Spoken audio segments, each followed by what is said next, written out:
the mic is on. Check, make sure the mic's on. Test it. 1, 2, 1, 2. Yeah, we're good. Yeah, it's on. Okay. All right. Again, I want to thank you guys for taking time to come out and talk with the students, just kind of give them an idea of what it takes to kind of move your business to the next level.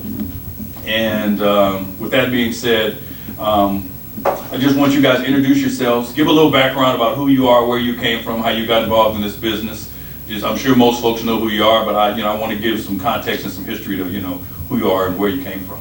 Go ahead first. So my name is Victor Valverde, and I've been in the industry now for about 20 years.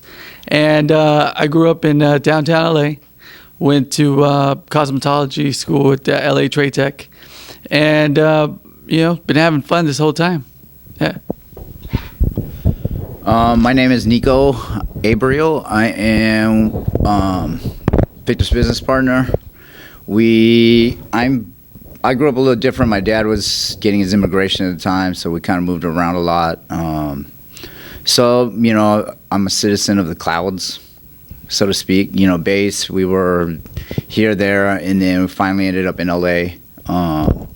Grew up on the Inland Empire most of my young high school years, and then ended up, here in Pasadena at Salon sessions. Gotcha. Okay.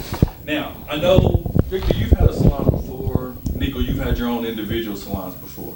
Correct. From coming out of school to the point where you owned your own salon, was that a plan, was that a goal, or is that just something that happened organically for you? And if so, kind of give me an idea of how you went from just working in a salon to actually owning your own business. Well, at the time that I came out of school, my only goal was to assist the very best. I looked for stylists that were doing things in the industry. I found a couple of stylists out in LA and Hollywood area. They were European immigrants, and they had a special flair of how they did hair. And what I mean by immigrants is they didn't have a green card. They were just here. They knew how to do hair. They spoke English, and they got hired at most Beverly Hills salons. And so I went to go work for these guys, and that was my goal at the time. After that, I met another stylist, and he was kind of the black sheep of the family, and his name was Jason. And him and his father owned a salon down in San Diego. He came up to LA because him and his father would just at each other's throats. He came to San Diego and came up to LA from San Diego, and he said, "Hey, Victor, look, after you learn what you know how to do, what to do, then you've got to open up your own place." And I didn't know really when or how to do that, but he says, don't worry about it. Learn the craft first. Learn the business second, and then it'll fall in place. And so that's kind of how it really wasn't a goal. The goal was first to learn how to do hair, and then afterwards, it was more of a dream to open up the salon. So yeah, okay. Yeah. So my story was, I'm just a hair guy. I came off the streets from being in gangs, and I wanted to just have a craft. My youth counselor at church was a barber, and he took me under his wing, started introducing me to people. And, my thing was just hair. I just wanted to do hair, just wanted to get off the street, just wanted to, get a real job that I actually liked, So it was never a goal or far-fetched. I saw salon owners. I thought, learn my craft and, I'll be desired in any salon. And, that was my whole thing, was being able to, create what was set the bar, so to speak. So, I was the guy in the workshop, every day coming out with a welding helmet on, going to sleep with it, curling iron in my back pocket, that was my whole thing. So organically, it's inevitable once you master your craft, you have to do something with it. So, you only make money behind the chair in what we do. We work with our hands. We're service oriented, And then what happens is, after working with so many people and getting to the point where it becomes routine, you breathe it. Then the next level is, enterprising it, And once you start learning how to enterprise your expertise, because that's where most hairdressers are. They think, oh, I'm an expert. I must be able to own a salon. It has nothing to do with that. You know what I mean? What it is it's collaborating with great minds. It's finding people that have strength in your weakness, and organization where it's unorganized. This is how we came together. I was the unorganized juggler, and he had the circus. You know what I'm saying? So I wanted to join the circus, because I knew at one point, being a hairdresser, your thing is you either open a business and you make money from that, or it's twofold, or you start training and creating a pathway for other hairdressers to make money for you. So, I guess, that's where it became more organic was, at one point, we didn't want to do 50 haircuts a day. We wanted to do 500 haircuts a day, and in order for that to happen was we in our own little ways created business models that allowed us to be really successful at the chair, but then realizing we have to work outside of the chair in order for the chair to work. So 2 days in the chair, 4 days on other people. That's what people don't realize. This guy used to feed me books, and what was that one book with the he ate 8 jobs instead of doing hair. 8 jobs instead of doing hair. Remember, he thought he was gonna just do hair at his chair, learn the craft, but then didn't realize. Then the business came, and then now he's E-Myth. The E-Myth. Yeah. So there's a great book called the E-Myth that he shared with me, and it was like, okay, well then what's gonna have to happen is there's no way, because I'm only good at doing hair. He's great at doing hair, but then he broadened his horizon, became bigger than that, and started going to school for accounting and other things. So it was a thing where, then we had another business partner that was like, hey, well, I'm great at managing. I'll make you use one towel where you're using 20. You know what I mean?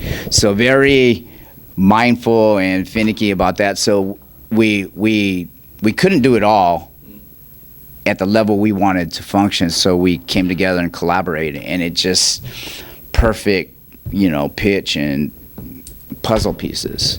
So the bigger picture now is, without our piece, with all the individual sides and curves, we put it all together and we have the bigger picture now, So, I guess that's basically how organic it became. You find two rebellious kids in a room of 1,000 people will find themselves, each other. Right.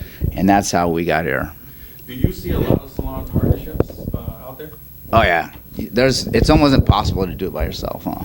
Especially if you do hair. Yeah, I think really you need an organization to do it. Trying to do it on your own is almost virtually impossible. I'm just going to elaborate a little bit on this. If you have one salon owner managing 10 chairs, 10 chairs is not enough to make profit. But one person can typically only operate 10 chairs. So if you have 2 salon owners, now you essentially have 20 chairs. It's a complicated equation, but at 15 chairs is when you start making a profit. So it becomes easier for 2 people to manage 20 stylists versus one person managing 20 stylists. So at that point, you get 30 stations, and all you need is 2 owners and 1 manager, and you start becoming more profitable.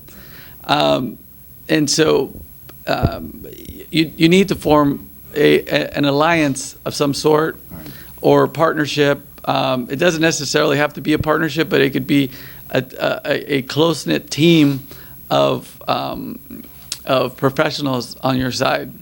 i.e., accountants or mentors or investors or but yeah, some type of partnership. And how did you guys how did you guys form that partnership together? Did you go out and know that, okay, we need to get an accountant, we need to get a manager, we need to get these folks? Well, it's as simple as a potluck. Everybody you organically come across, they bring the dish and everybody eats. But again, it's specific.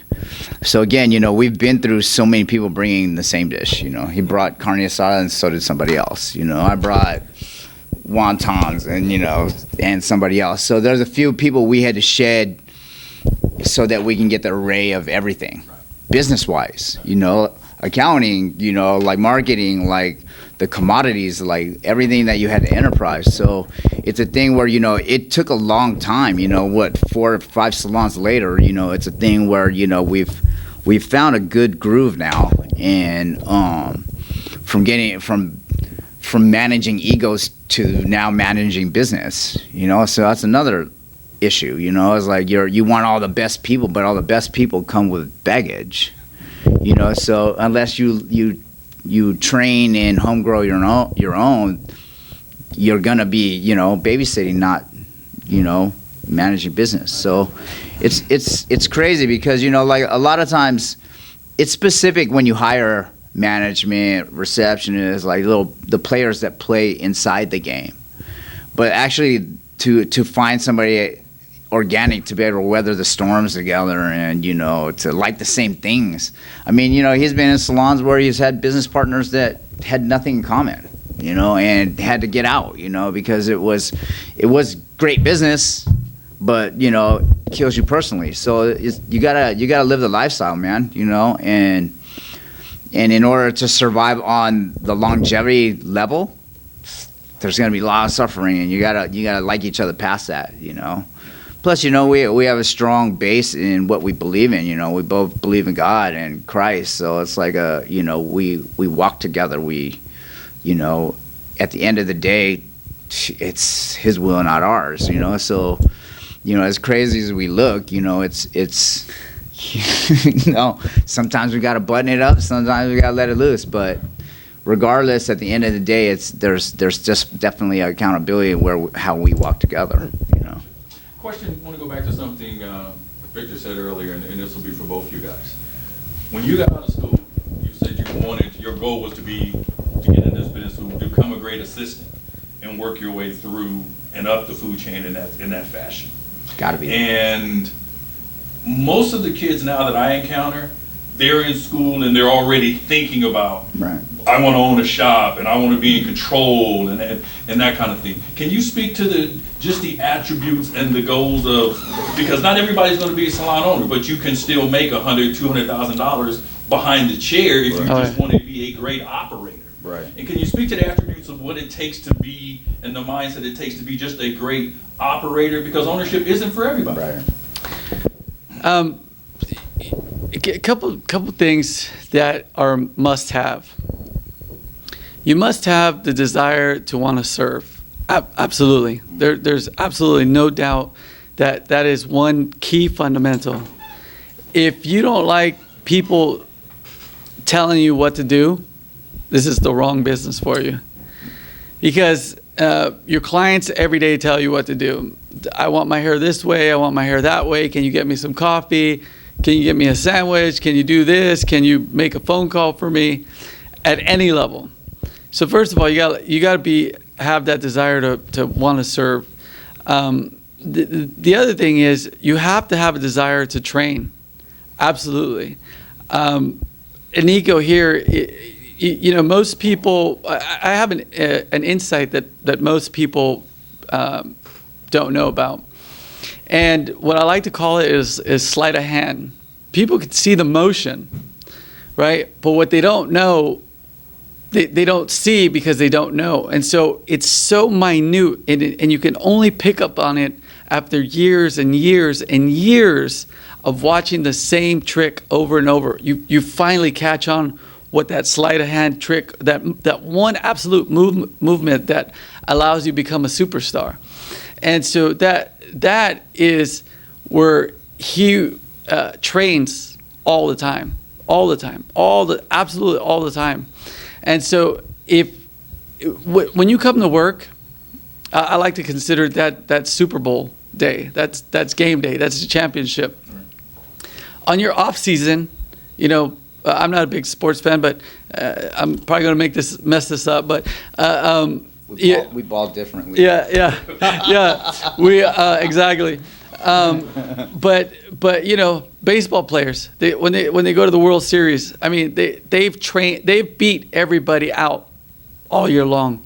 So if you want to be at the top of your game, you've got to outwork and you've got to beat everybody in your salon, in your neighborhood, in your community, in your vicinity, in your city. That's the only way you're going to become the best.